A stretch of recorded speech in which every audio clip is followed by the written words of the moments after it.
After 9 years of holding the company together behind the scenes, my boss looked me straight in the eye and said I wasn't management material.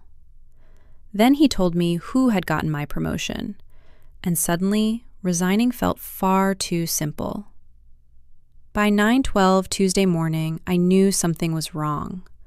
Richard Halden had asked me to come upstairs, and his daughter Madison was already sitting in his office. She was 27, 11 months into the company, and staring at a leather folder embossed with 4 words: Vice President, Operations. I had spent 9 years at Halden Systems. For the last 18 months, I had been doing much of that job without the title, running vendor escalations, fixing compliance failures, guiding managers through audits, and handling the accounts senior leadership called sensitive when they meant one mistake away from disaster. Richard had repeatedly told me I was the strongest internal candidate. That morning, he didn't mention any of it. "We've decided Madison will take over operations on Monday," he said. I looked at him. What changed? He folded his hands. "You're extremely capable, Claire, but executive leadership requires a different kind of presence." "Meaning?" He hesitated just long enough to make the answer memorable. "I don't think you're management material." The room went very still. Rain traced the windows behind him while Madison studied the table. I could have argued. My performance records already did that for me. Instead, I asked, "What happens between now and Monday?" Richard visibly relaxed. "We need you to train Madison." He pushed a schedule toward me. Compliance reporting, vendor negotiations, audit preparation, forecasting, client risk management, nearly every critical process in my department. I read the page once. "So I'm not qualified to manage the work, but I'm qualified to teach the person who is?" Madison shifted in her chair. Richard's expression tightened. "Let's keep this constructive." That was the moment the promotion stopped hurting and started becoming information. By lunch, the announcement had gone company-wide. Madison's appointment was described as the result of a comprehensive leadership review. Ben, one of my analysts, appeared at my desk 10 minutes later. "You should have gotten it." I gave him a small smile.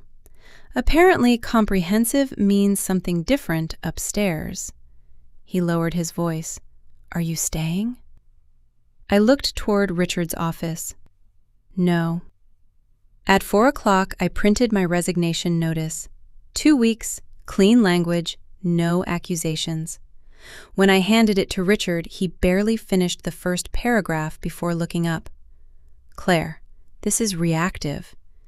It's a career decision. We need you through Madison's transition.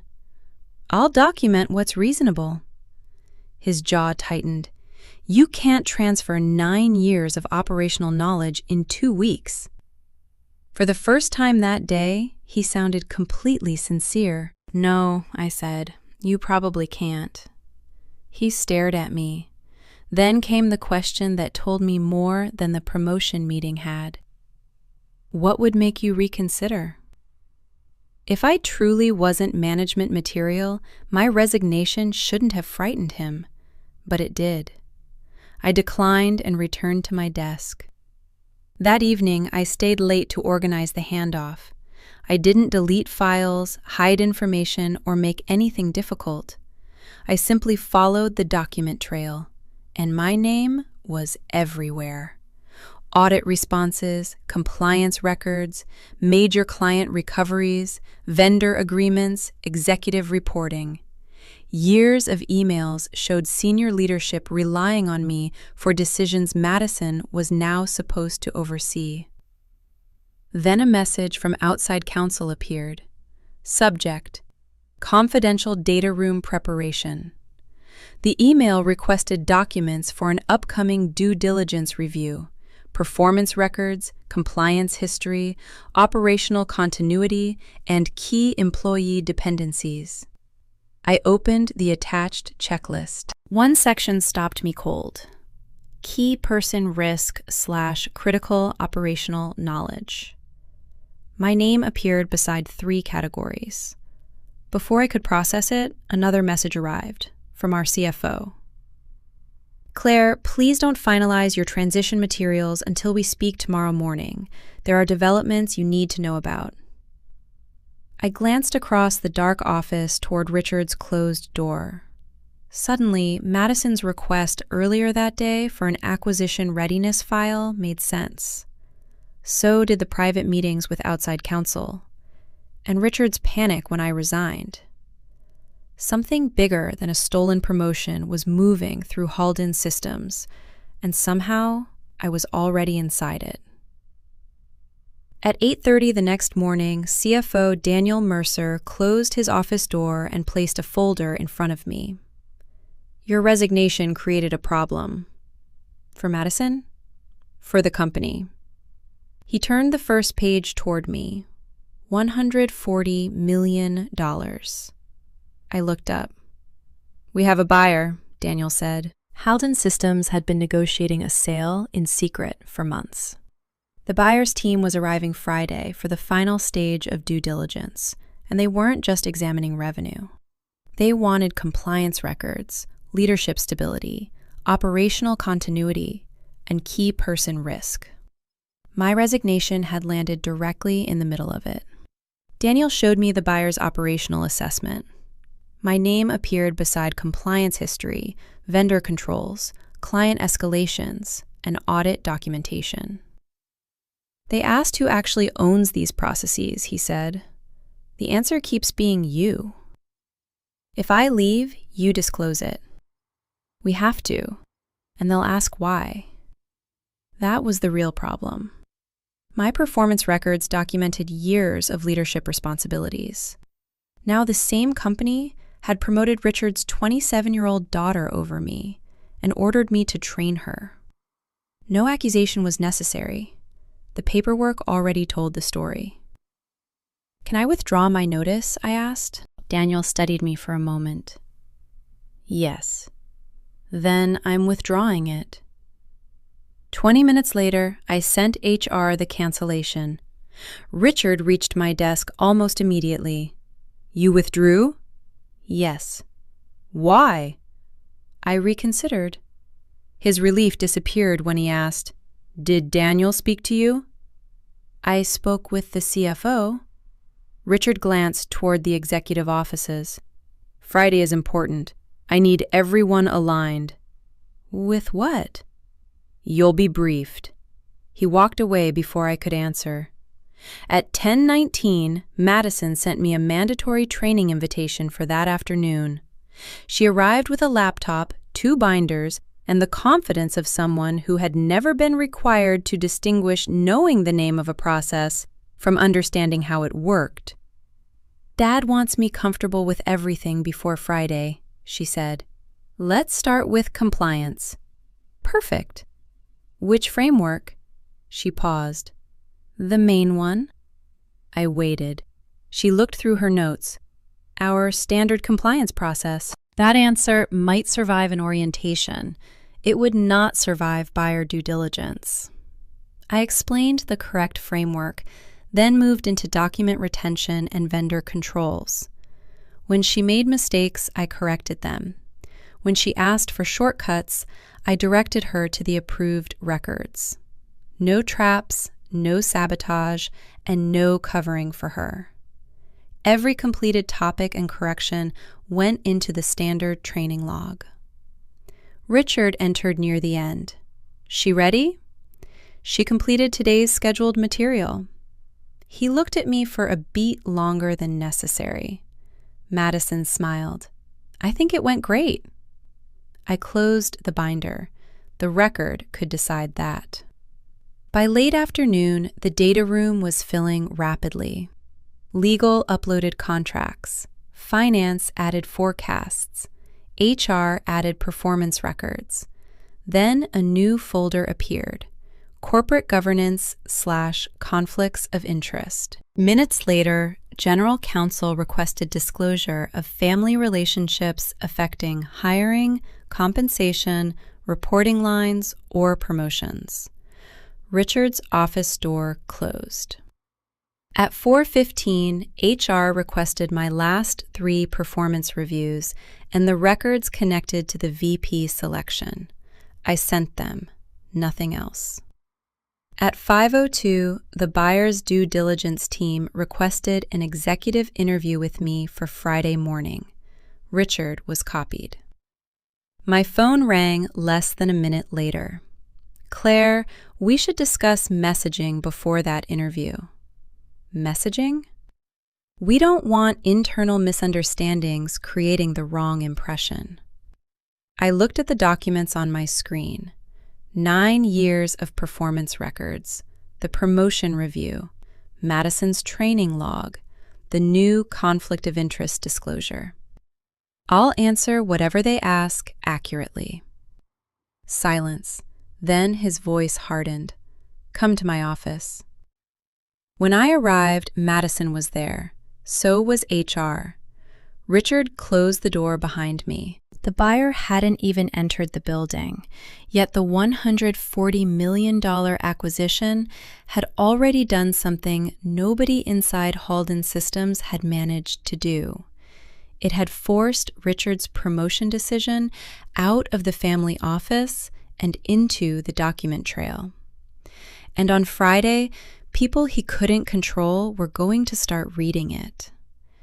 If you've ever watched hard work get overlooked while favoritism gets rewarded, subscribe and tell me in the comments, would you have withdrawn the resignation or walked away?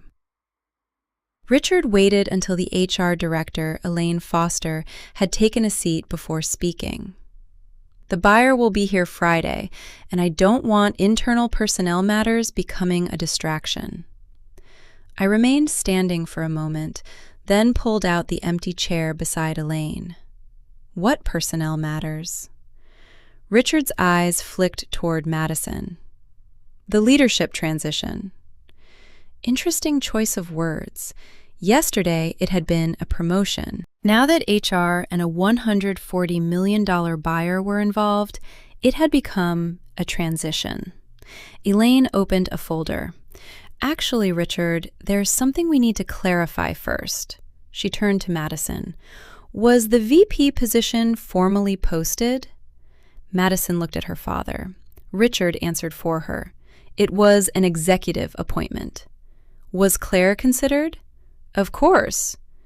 Elaine glanced down. I can't find a completed promotion review. The silence sharpened. Richard leaned back. I made the final decision.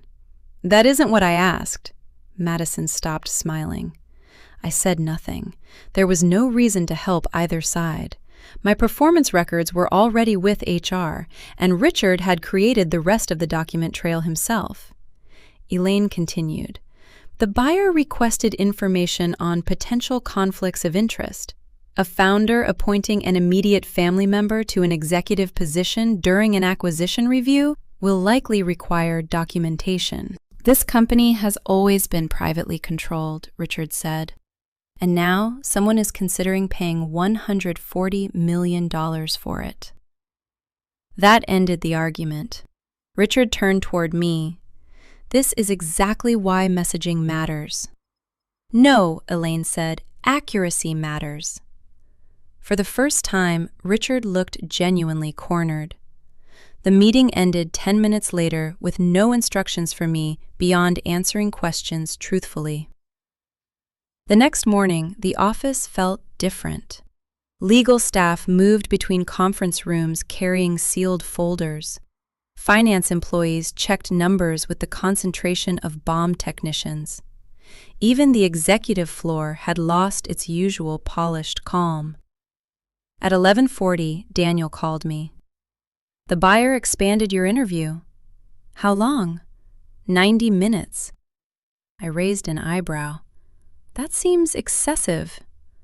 They reviewed the data room. That explained enough.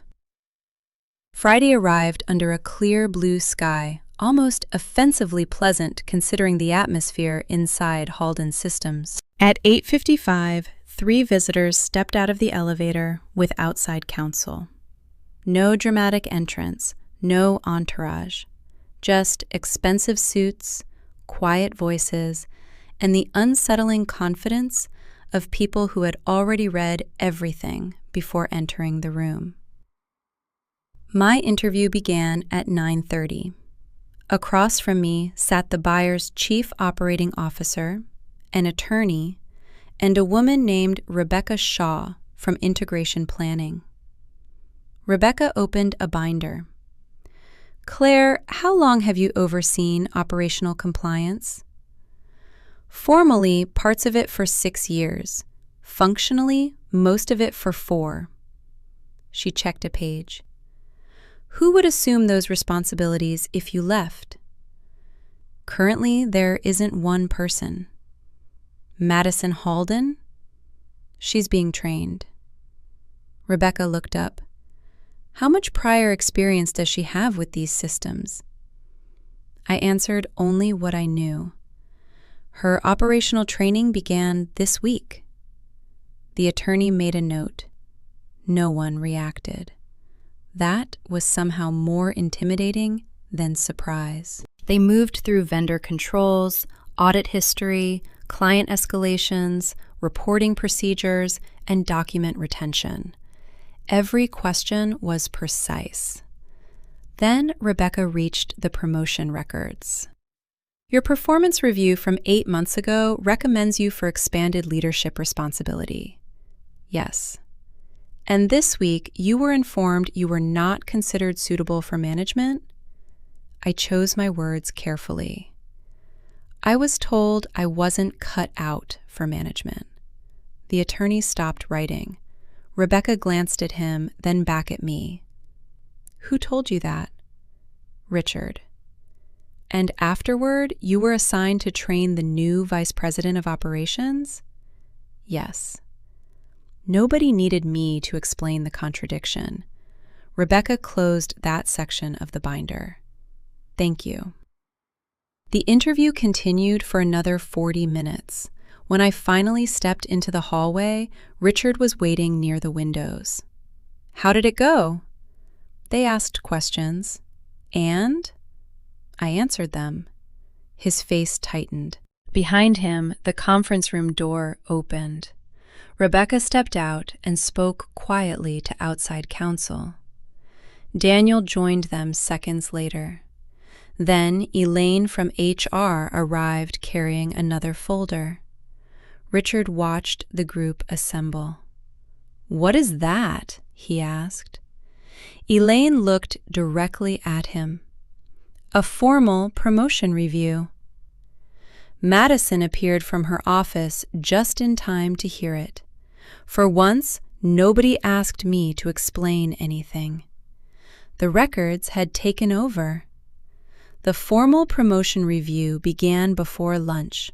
I wasn't invited. That was fine with me. For 9 years, I had been the person called into rooms when something needed fixing. There was a strange freedom in watching other people finally examine a problem I hadn't created. At 12:20, Elaine from HR asked me to forward one specific email chain. It was 8 months old. Richard had written, "Claire has effectively been leading operations through the restructuring. We should formalize her authority once the timing is right." Below it, the CFO had agreed. So had General Counsel. I forwarded the chain without comment.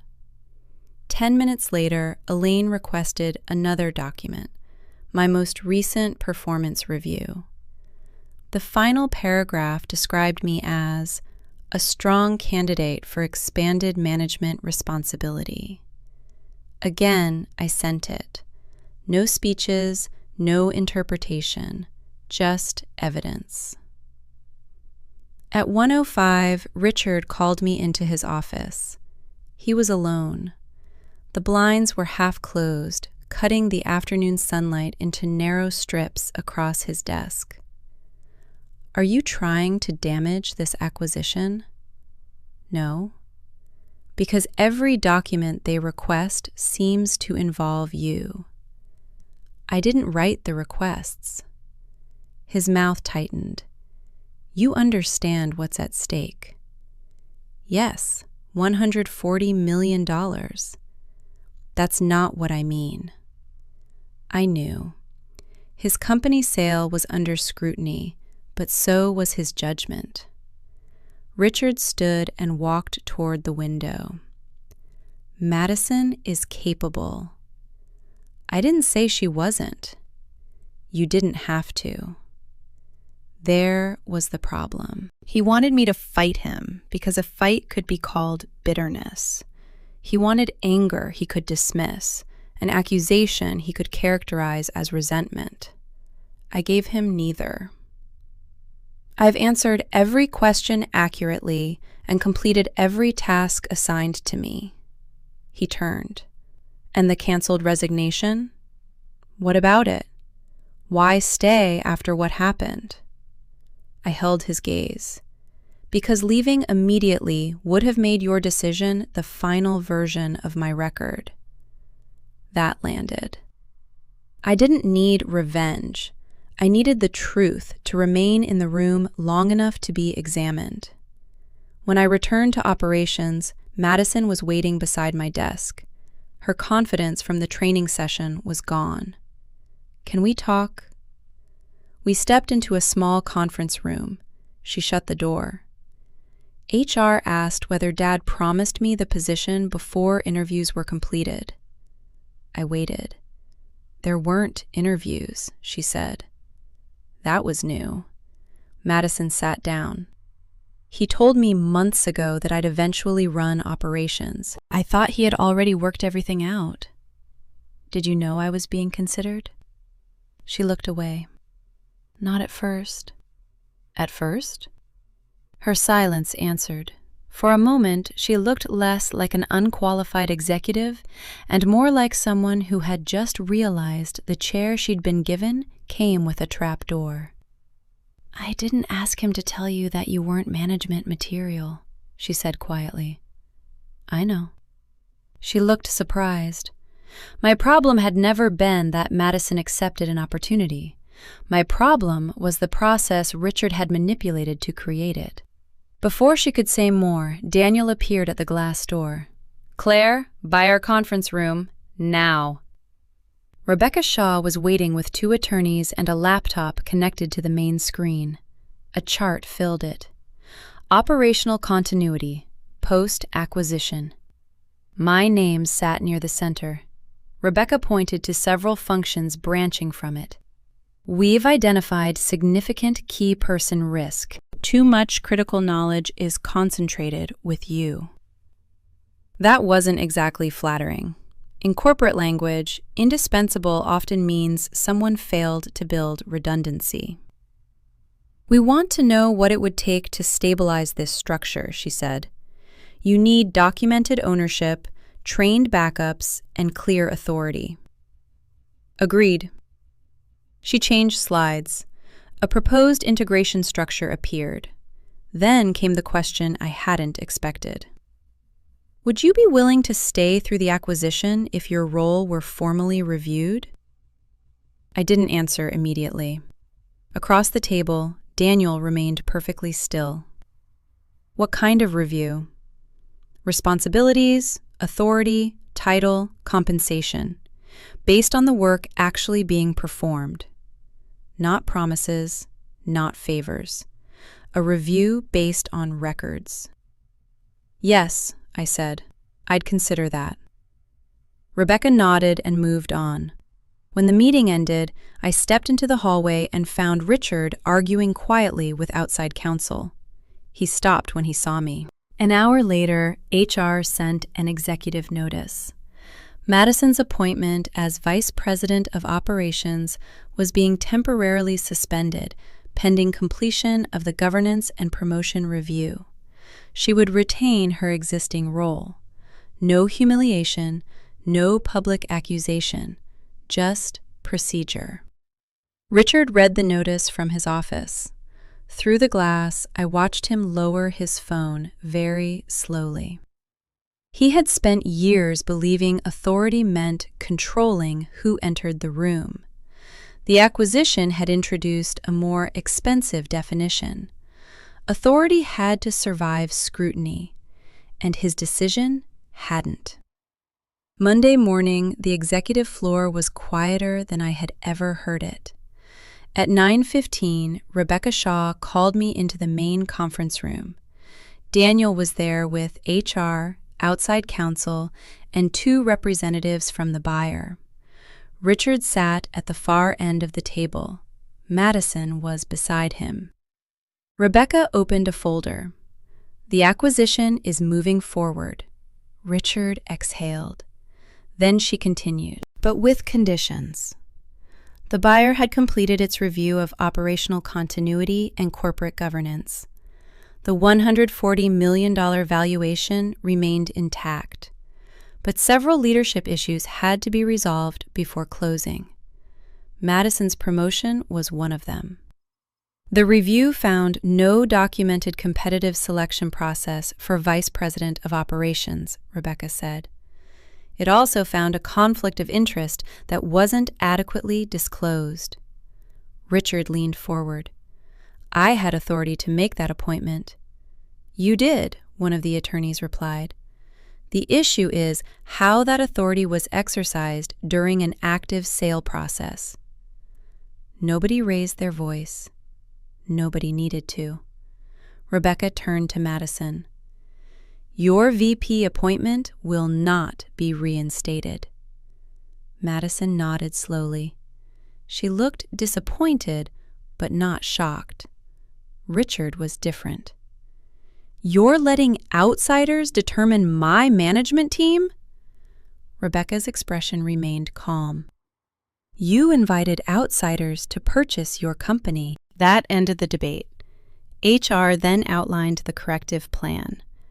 Madison would return to her previous business development position. Any future executive promotion involving a family relationship would require independent review.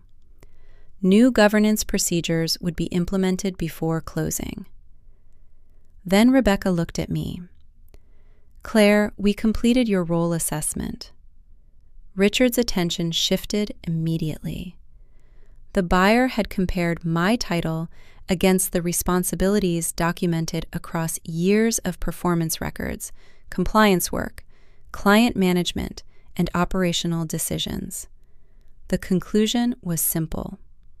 My job description had been wrong for years. "We'd like to offer you Vice President of Operations under the post-acquisition structure." For a second, I said nothing. Not because I was surprised by the title, because of what came after it. The offer included formal decision-making authority, a compensation adjustment, a retention package, and funding to build a proper operations leadership team so critical knowledge would no longer sit with one person. It wasn't the promotion Richard had denied me. It was a better job, created through an independent review of the work I had already been doing. "Take some time," Rebecca said. "I don't need much." I looked over the offer once more. "I accept." Daniel smiled. Elaine from HR did too. Richard didn't. But strangely, I no longer needed him to. After the meeting, Madison caught up with me near the elevators. "Claire!" I turned. She held out her hand. "Congratulations!" There was no sarcasm in her voice. "Thank you." She hesitated. I should have asked more questions before accepting that promotion. Maybe she should have. But accountability didn't require me to turn her into a villain. "You know more now than you did last week," I said. A faint smile appeared. That might be the nicest possible way to describe this week. I laughed. So did she. Then the elevator doors opened and we went in different directions. Richard remained with Halden Systems through the closing process, but his authority changed. The buyer installed additional governance oversight, and executive appointments no longer depended on one person's preference. There was no dramatic firing, no security escort, no public humiliation, just something Richard had avoided for years: accountability. 3 weeks later, I walked into my new office. The brass plate beside the door read, "Claire Bennett, Vice President, Operations." I ran my fingers across the edge once, then went inside. My first decision wasn't about Richard. It wasn't about Madison either. I approved a succession and cross-training program for every critical operational function. No employee should become indispensable because leadership failed to prepare anyone else. And no capable person should have to carry an executive role unofficially while being told they lacked the qualities required to hold it. 9 years at Halden Systems had taught me plenty about corporate loyalty, but that final month taught me something better. Keep your work clean. Keep your records accurate. Know what you contribute. And when someone powerful tries to rewrite your value, you don't always have to fight them. Sometimes you simply stop helping them hold the pen. I had submitted my resignation because I thought leaving was the only way to choose myself. Canceling it turned out to be the stronger choice. Not because I stayed for Richard, because I stayed long enough for the truth to reach people who had a reason to examine it. The $140 million buyer came looking for risks hidden inside a company. They found one. It just wasn't me.